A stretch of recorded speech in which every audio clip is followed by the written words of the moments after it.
fix this problem on your Toloka app. So all you have to do, so you just click here on settings here.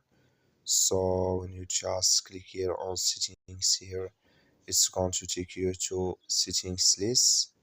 So just switching to open video like this, and you go down here to looking for apps. You click on it here, then come to apps list here, and there you're looking for Toloka app here, or just click here on search, then here add Toloka app here.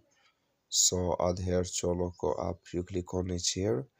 So then it's going to take you to this list here. Click here on first stop, then you click here on OK.